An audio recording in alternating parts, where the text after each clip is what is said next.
చేరినట్టుగా తెలుస్తోంది సంఖ్య. సో 5 లక్షల వరకు ఇక్కడ వరకు వచ్చేసారు భారతీయులంతా కూడా. ఇంకా ఈ సంఖ్య పెరిగే అవకాశం ఉంది. సో అక్కడ నుంచి పెట్టుబడులు మొత్తం కూడా దారి మళ్ళుతూ ఉన్నాయి. పెట్టుబడులని సింగపూర్కి వెళ్ళిపోతూ ఉన్నాయి. దుబాయ్ నగరాన్ని మొత్తాన్ని కూడా ఖాళీ చేస్తున్నారు చాలామంది కూడా. సో దుబాయ్లో వరుసగా దాడులు జరుగుతూ ఉన్నాయి. అంతకుముందు ఇంటర్నేషనల్ ఎయిర్పోర్ట్ పైన, మొన్నటికి మొన్న ఒక ఇండస్ట్రీ పైన వరుసగా దాడులు జరుగుతున్నాయి. అమెరికా ఎయిర్ బేసెస్ పైన దాడి చేస్తున్నటువంటి సాకుతోని దుబాయ్ పైన దాడి చేస్తోంది ఇరాన్ నాన్ స్టాప్ డ్రోన్ల దాడితో దుబాయ్, అబుదాబికి భారీగా ఆర్థిక నష్టం వాటిల్లిందట.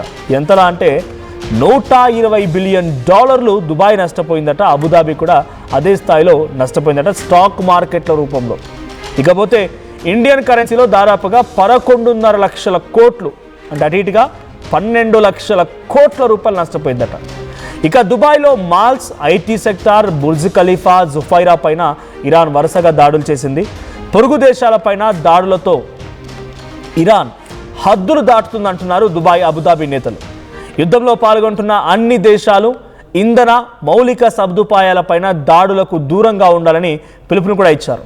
అమెరికా ఆస్తుల లక్ష్యంగా దాడులు చేస్తున్నామన్న ఇరాన్ ఈ దాడుల్లో విమానాశ్రయాలు, ఇంధన కేంద్రాలు, పోర్టులు, ఇతర మౌలిక సదుపాయాలు కూడా పూర్తిగా దెబ్బతిన్నాయని చెప్పి దుబాయ్, అబుదాబి నేతలు అంటున్నారు. ఇక ఇలాంటి దాడులు మానుకోవాలని దుబాయ్, అబుదాబి నేతలు హెచ్చరించారు. ఇరాన్కు ఒక రకమైన వార్నింగ్ కూడా ఇచ్చారు. సో ఇక్కడ the first and foremost statement ఏంటంటే Qatar and Dubai UAE says Iran attacks on neighbours caused many red lines. చాలా వరకు హద్దులు మీరి ప్రవర్తిస్తూ ఉన్నారు, అనేక రెడ్ లైన్స్ క్రాస్ చేసింది ఇరాన్ అనే రకంగా మాట్లాడుతున్నారు. Qatar's ministry of foreign affairs spokesperson, ఇక్కడ మీకు కనబడుతున్న వ్యక్తి Majid Al Ansari. So Qatar foreign affairs spokesperson ఆయన. సో ఆయన ఏమన్నారంటే he has said that Iran had crossed many red lines during it's ongoing attacks on neighbouring countries and stressed the need for de-escalation as the US-Israel war with Iran continues with no clear end in sight. దానికి ఒక ముగింపు అనేది కనిపించట్లేదు.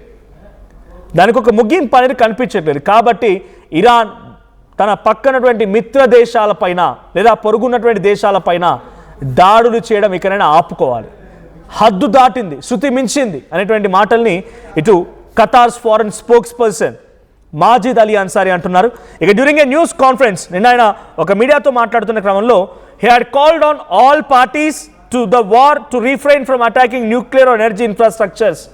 So ఆయన all party meeting announce చేసి ఆయన అక్కడ నుంచి మీడియా కాన్ఫరెన్స్లో మాట్లాడుతూ ఆయన ఏం చెప్తున్నారంటే ఎనర్జీ ఇన్ఫ్రాస్ట్రక్చర్ పైన మౌలిక సదుపాయాల పైన, అక్కడటువంటి ఆయిల్ రిఫైనరీస్ పైన దాడి చేయడం మానుకోవాలి. It's a biggest deadly warning అని కూడా చెప్పారు ఆయన. మేమేదో చూస్తూ ఊరుకుంటున్నాం, పోనీలే అనుకున్నట్టుగా ఊరుకుంటున్నాం, కానీ మీరు ఈ ఇన్ఫ్రాస్ట్రక్చర్ పై అటాక్ని, ఆయిల్ రిఫైనరీస్ పై అటాక్ని, గ్యాస్ ఫీల్డ్స్ పై అటాక్స్ని ఆపుకోకపోతే పరిస్థితి చేజారిపోతుంది. ఎందుకంటే యుద్ధానికి ఒక ముగింపు అనేది కల్పించట్లేదు. There is no end to this war in sight. కనీసం కనుచూపు మేరలో కూడా ఆ యుద్ధానికి ముగింపు కనబడడం లేదు. కాబట్టి మీరు ఈ దాడిని ఆపుకోవాలని ఇరాన్ హెచ్చరించాడు ఆయన.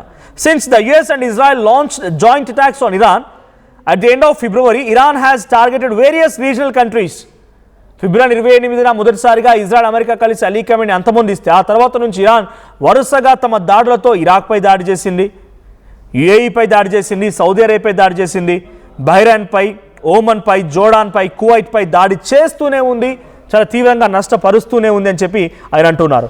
సో ఒకసారి మీకు ఫిబ్రవరి 28 నుంచి ఇప్పటి వరకు జరిగిన వార్కి సంబంధించిన దాంట్లో చూస్తే ఓవరాల్గా అన్ని అటు ఇజ్రాయెల్, లెబనాన్, సిరియాలపై దాడి చేసినా, ఇటు ఇరాన్ వీటిపై దాడి చేసినా కూడా ఇరాన్లో యుద్ధం మొదలైన నాటి నుంచి 1937 మంది మరణించారంట. యుద్ధం స్టార్ట్ అయిన నాటి నుంచి కూడా 24,800 మందికి చాలా తీవ్రంగా గాయాలయ్యాయి.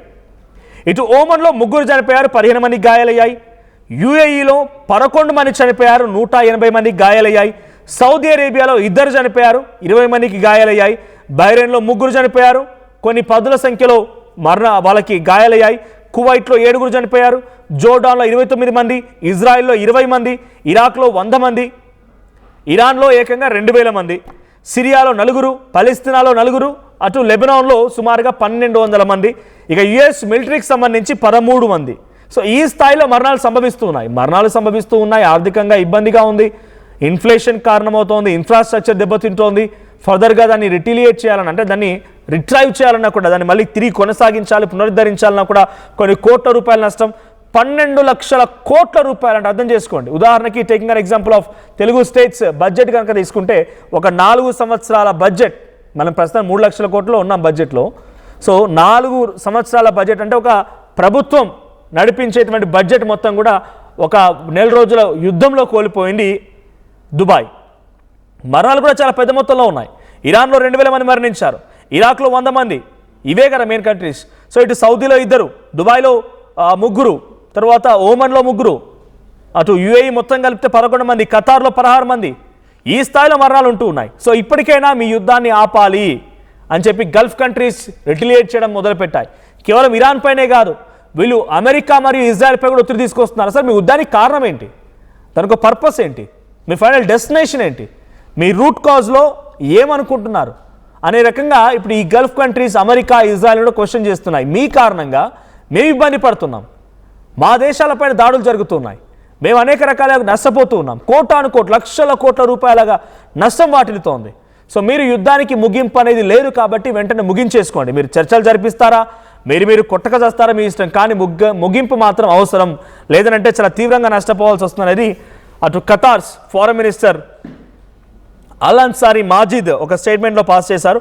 But US assets located in the region the affected countries have issued wide spread condemnation and called for the cessation of hostilities as the attacks have caused damage to civilian infrastructure including airports, energy facilities and ports and resulted in casualties. So ఒక సముదాయం పైన ఎప్పుడైతే US base సంబంధించినటువంటి అక్కడ చోట దాడి చేస్తే, అక్కడ యుఎస్ ఎయిర్ బేస్ దగ్గరనో యుఎస్ సంబంధించినటువంటి ఇంకే దగ్గర దాడి చేస్తే పక్కనటువంటి సివిలియన్ ఇన్ఫ్రాస్ట్రక్చర్ దెబ్బతింటోంది. పక్కనటువంటి చాలా వరకు కంట్రీ మేడ్ అంటే దుబాయ్లో దాడి చేసింది అనుకోండి రీసెంట్గా, ఆ దుబాయ్ పక్కనటువంటి ఒక ఎయిర్ బేస్ పై దాడి చేస్తే అక్కడ దుబాయ్ ఇంటర్నేషనల్ ఎయిర్పోర్ట్ పైన పాక్షికంగా దెబ్బతింది. అక్కడ ఆయిల్ ట్యాంకర్స్ పై దాడి చేస్తే అటు దుబాయ్ నగరం కొంత అల్లాడిపోయింది. సో ఈ రకంగా మీరు అటాక్ చేసేది ఎయిర్ బేసెస్ పైన, అమెరికన్ స్థావరాల పైన అంటున్నారు, కానీ you are literally hurting us too, మమ్మల్ని కూడా చాలా తీవ్రంగా గాయపరుస్తున్నారు, మమ్మల్ని కూడా చాలా తీవ్రంగా నష్టపరుస్తున్నారు అనేది అల్ అన్సారీ చెప్తున్నారు. ఇక the attacks some countries have continued to seek path in the war. So యుద్ధానికి ఆపకపోతే ఇది మరింత ఎక్స్ట్రీమ్ అయ్యే అవకాశం ఉంది అని చెప్పి ఆయన చెప్తున్నారు. So far Saudi, Egypt and Pakistan were in meeting at Pakistan Islamabad. వీళ్ళందరూ కూడా ఒక మీటింగ్లో ఉన్నారు. ఈజిప్ట్, టర్కీ, పాకిస్తాన్, సౌదీ అందరూ మీటింగ్లో ఉన్నారు. ఆ మీటింగ్ కాల్ఫర్ చేస్తారు, ఆ మీటింగ్లో అటెండ్ అవ్వండి, లేకపోతే ఆ మీటింగ్కి సంబంధించి ఓ సార్థకత తీసుకురండి, కానీ యుద్ధానికి ముగింపు పలకండి. లేదు అనుకుంటే కనుక చాలా రెట్టింపుగా చాలామంది నష్టపోయే అవకాశం ఉంటుంది అనేది ఆయన చెప్తున్నమాట. సో ఆల్రెడీ మీటింగ్ జరుగుతుంది, మీకు అందరికీ తెలిసిందే. పాకిస్తాన్ ఇస్లామాబాద్ వేదికగా అటు పాకిస్తాన్ ప్రధాని షహబాజ్ షరీఫ్ అండ్ అక్కడ ఫారెన్ మినిస్టర్ ఇషాక్ దార్ నేతృత్వంలో వాళ్ళు హోస్ట్ చేస్తూ ఉంటే సౌదీ అరేబియా, అటువైపు నుంచి ఈజిప్ట్ అండ్ టర్కీ, సో ఇవన్నీ దేశాలు పాల్గొంటూ ఉన్నాయి. సో ఈ దేశాల యొక్క ఆలోచన ఏంటంటే యుద్ధానికి ముగింపు పలకాలి. ఒక రకంగా వీళ్ళందరూ కూడా ట్రంప్కి భయపడే వాళ్ళే, కానీ యుద్ధానికి ముగింపు పలకాలంటే ఇటు ఇరాన్ ఒప్పించాలి, అమెరికాను ఒప్పించాలి, లేదంటే వాళ్ళకు కూడా ఇన్ఫ్లేషన్ స్టార్ట్ అయ్యే అవకాశం ఉంది. ఇరాన్ పైన అమెరికా 15 కండిషన్లు పెట్టింది, అటు ఇరాన్ కూడా సుమారుగా 15 కండిషన్ని అమెరికాపై పెట్టింది. మీ కండిషన్లు మేము ఒప్పుకుంటాం, మా కండిషన్లు మీరు ఒప్పుకోరన్నట్టుగా డొనాల్డ్ ట్రంప్ మాట్లాడుతున్నారు. కానీ పెట్టిన కండిషన్లో అక్కడ కంప్లీట్గా రెజ్యూమే చేంజ్ అయిపోవాలి. ఆయనకు చెప్పిన వ్యక్తి అక్కడ సూపర్ లీడర్ అవ్వాలి. తర్వాత ఆయన పరిపాలనలో డెఫినెట్గా అమెరికా అప్పర్ హ్యాండ్ ఉంటుంది ఇరాన్ పైన. ఎప్పటికీ ఇరాన్ తమ కబంధ హస్తాల్లో ఉండాలన్నట్టుగా డొనాల్డ్ ట్రంప్ కండిషన్స్ పెట్టుకొచ్చారు. సో ఆ కండిషన్స్కి ఇరాన్ యాక్సెప్ట్ చేయడం లేదు. సో ఫార్ జేడీ వ్యాన్స్ వస్తారు, ఇరాన్ నుంచి పెజెస్కియన్ వస్తారు, ఇరాన్ నుంచి అబ్బాస్ అగార్చి వస్తారు, అందరూ కూడా మీటింగ్లో కూర్చుంటారన్న మాటని పాకిస్తాన్ ఆశాభావం వ్యక్తం చేస్తోంది. కానీ ఎంత మేరకు సఫలీకృతం ఉందో చూడాలి. ఇటువైపు అమెరికా అధ్యక్షుడు డొనాల్డ్ ట్రంప్ కూడా ఉదయాన్నే ఒక ట్వీట్ చేశారు. సో డీఎస్కలేషన్ కోసం ఇరాన్ కూడా మాకు సంప్రదించింది. ఇరాన్ ప్రెసిడెంట్ పెజెస్కియాన్ గతంలో ప్రెసిడెంట్ల కంటే కూడా చాలా మంచి గొప్ప వ్యక్తి, తెలివైన వాడు, నాతో సీజ్ ఫైర్ అంటున్నాడు, కానీ సీజ్ ఫైర్ జరగాలంటే స్ట్రైట్ ఆఫ్ హార్మూజ్ని వదిలేయాల్సిందే అనే రకంగా అటు డొనాల్డ్ ట్రంప్ వార్నింగ్ కూడా ఇచ్చారు. సో ఇవన్నీ దేశాలు కూడా ఇప్పుడు యుద్ధం ముగింపును కోరుకుంటున్నాయి, యుద్ధం ఆగిపోవాలని కోరుకుంటూ ఉన్నాయి. సో యుద్ధం ఆగిపోవాలని కోరుకున్నటువంటి ఈ దేశాలు నిజంగానే సక్సీడ్ అవుతాయా, యుద్ధాన్ని ఆపగలుగుతాయా, తమ నష్టాన్ని తిరిగి అంతటి స్థాయి ఇంకా రెట్టింపవ్వకుండా ఆల్రెడీ 12 లక్షల కోట్లు అంటే చిన్న విషయం ఏం కాదు, 12 లక్షల కోట్ల నష్టాన్ని, ఫిజికల్ డ్యామేజ్ అంతా కూడా దాన్ని మళ్ళీ రిట్రీవ్ అవ్వగలుగుతాయా, దాన్ని మళ్ళీ వెనక్కి తీసుకురాగలుగుతారా? వాళ్ళు యుద్ధాన్ని ఆపడం కోసం వారి ప్రయత్నాలు ముమ్మరం కొనసాగిస్తారా? డొనాల్డ్ ట్రంప్ని, ఇటు అలీ ఖమేనీ కుమారుడు ముస్తఫా ఖమేనీ లేదంటే పెజెస్కియాని ఒప్పించగలుగుతారా? మరి ఇరాన్ నష్టపోయినటువంటి నష్టాన్ని ఎవరు సమకూరుస్తారు? ఇలా అనేక కోణాల్లో కూడా చర్చ జరిగే అవకాశం ఉంది. చూద్దాం మరి ఏం జరుగుతుందో. సో ఫైనల్గా ఎట్టకేలకి దుబాయ్ అండ్ యూఏఈ మొత్తం ప్రావిన్స్లో, అటు సౌదీ కూడా రియాక్ట్ అవ్వడం మొదలుపెట్టాయి, ఖతార్ కూడా రియాక్ట్ అవుతోంది. వరుసగా వీళ్ళ యొక్క వార్నింగ్, వీళ్ళ రియాక్షన్స్ కారణంగా డొనాల్డ్ ట్రంప్ ఏమైనా వెనక్కి తగ్గి యుద్ధాన్ని ఆపుతాడా, లేదా మరింత రెట్టింపుగా కొనసాగించి ఇరాన్ని పూర్తిగా మట్టుబెట్టాలనే ఆలోచనలో ఉంటాడా? చూద్దాం మరి ఏం జరిగిద్దో.